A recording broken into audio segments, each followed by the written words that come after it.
but the noetic body you have in the womb, which is a symbol for that where visualization takes place, it's called a womb because the fetus within that womb, which is again a symbol for the noetic being, it grows and it expands. This is ancient symbolism. That where visualizations takes place, if you visualize in your mind's eye, that is called the womb. And the fetus within that womb, that is you yourself, that is the one who witnesses those noetic visualizations. Because it grows, it expands like the fetus in the womb of a mother. And there's other symbolism involved with that also, like the fetus receives nourishment from the mother in the womb in the same way we receive nourishment from the domain of nous. But that's a separate topic. Eventually the fetus grows into a baby and then it's ready to exit the womb. In the same way, once our mind, our psyche, which means that which brings life, once it has fully developed, fully grown, fully expanded, it will be ready to leave the womb and break free, which is analogous to achieving the vision of the afterlife, of the domain of nous, of the real world. Just as a man wearing a VR headset doesn't exist in the VR world, he exists outside the VR world, which is the real world, and that's revealed to him when he takes off the VR headset. In the same way, once we remove this shadow of the domain of nous, which is our current mind, and we disconnect from the information that appears as this body, in ancient Greek it's called Heidi, then we witness the real world, the domain of nous. And knowing that, here's another reason, we realize our immortal nature. Immortal just means something that doesn't appear and disappear. We need not be necessarily mystical about it. It just means something that doesn't appear and disappear. That nous, which is symbolized by a fetus, within where visualizations take place. So if you visualize within the womb, symbolized by the womb, so that fetus that is within the womb, that never appears and disappears. All right, it's a separate issue, but it never comes and goes. Visualizations, they come and go, but that which witnesses them never comes and goes. The passions like hunger and thirst, and pain and pleasure, and fear, and pressure and softness.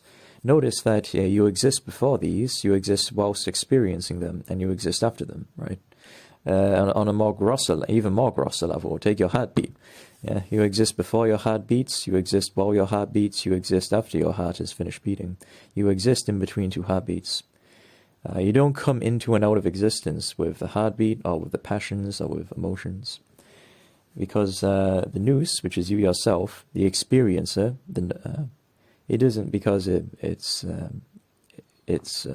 doesn't depend upon these things for its existence, otherwise it would go out of existence with them.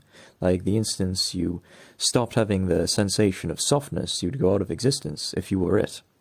But you don't. You're not stuck to it, right? See, I think it's easy to understand. It's like how the ocean can exist without the waves perturbating on its surface. In the same way, nous can still exist without these, softness, pressure, heat, cold, hunger, thirst, heart beats, heart stops beating, breath in, breath out. You don't come into existence and go out of existence with any of this. So anyway, if you realize the nous and its nature of never coming into being and going out of being, in other words, its immortal nature, and if you realize the real world, where nous is actually located, and if you realize what the mind is, and how it's hooked up to the information that appears as the brain, and appears as the body, if you realize all that, then you go beyond all fear of death. You know, what the atheists claim is that there's some sort of a void or a gap in our experience or in our existence. It just doesn't exist. There is no gap. There's no void, there's no gap. We never experience a discontinuity in our existence, in our nous. We just think we do because, thoughts as we fall asleep, our mind quietens down until our mind is just blank. But we're identified with thoughts, just as we're also identified with with other passions, like softness and pressure and heat and cold and pleasure and pain and the heartbeat and the lungs and we're identified with everything that is which is a perception or an experience, right? We're identified with it, and so when they cease, we think that's it, it's like non-existence, but it's not. And once that is realized directly by the negation of these things, via reversion, then we realize that nous never appears and disappears. So to make this point clearer, it's like the screen in the background of a movie, right? The objects and characters on the screen are constantly coming into and out of the screen. But the screen is not appearing and disappearing with the objects and characters in a movie, right? The screen remains in the background of the movie. It never comes and goes. Just like that, the nous, existence, does not appear and disappear when emotions, sensations, and thoughts appear and disappear. It's constant. And this is what's realized as a result of reversion directly. And we realize, oh God, well, oh my God, so there's no gap and there's no void in my experience when I fall asleep. And I've never experienced it. It just seems that way because my eyes are shut. If I fell asleep with my eyes wide open, I'd witness time just fly by in less than a pictosecond, but I would never experience a void or a gap in my experience.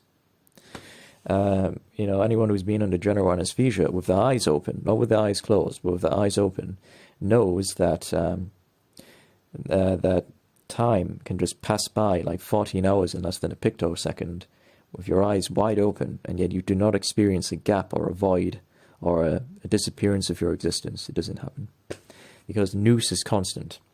It's only its perturbations that appear and disappear, thoughts, emotions, perceptions, sensations. But nous itself, the noetic being, which is you, that doesn't come and go with any of that. It always remains constant, like the screen in the background of a movie remains constant, or like the ocean remains constant, despite the objects and characters in a movie, or the waves constantly appearing and disappearing. It's always there. This is what's realized as a result of reversion, and we realize after death, it's simply like a man having his VR headset removed. There's a domain of nous underlying the substratum in ancient Greek, hypostasis, that is underlying our perception, that is underlying the fundamental substance or reality of our perceptions, the fundamental matter called hyli, which is like information. Underlying that, there's a whole other domain of existence, which is not anything like our third-dimensional material perception, and that's what awaits us after death. And that's technically where we are right now, just as a man who has a VR headset on is technically not located in the VR headset. So anyway, I've gone over 10 minutes. So to summarize, these are the benefits of reversion. And this is only a few of them I mentioned. You will never go blind.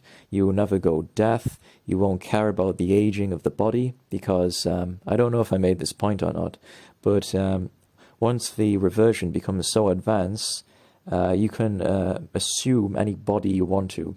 And that body can be in the form you want to, and you will be so absorbed in it that that body, you will identify it more as yourself than you do your gross, actual, perceptual body. That's how vivid the visualization becomes. That's how vivid it becomes. And that's for us to experiment with and to actually find out for ourselves as being true. It's not like as our mind currently is, which is like a shadow. So we attain a real noetic body that does not decay, that does not die, that's always young or however we want it to be. We go beyond all fear of death, all fear of aging, all fear of disease, because we don't care about this material body. We got to leave it behind anyway, and just a skeleton remain over, just leave it behind.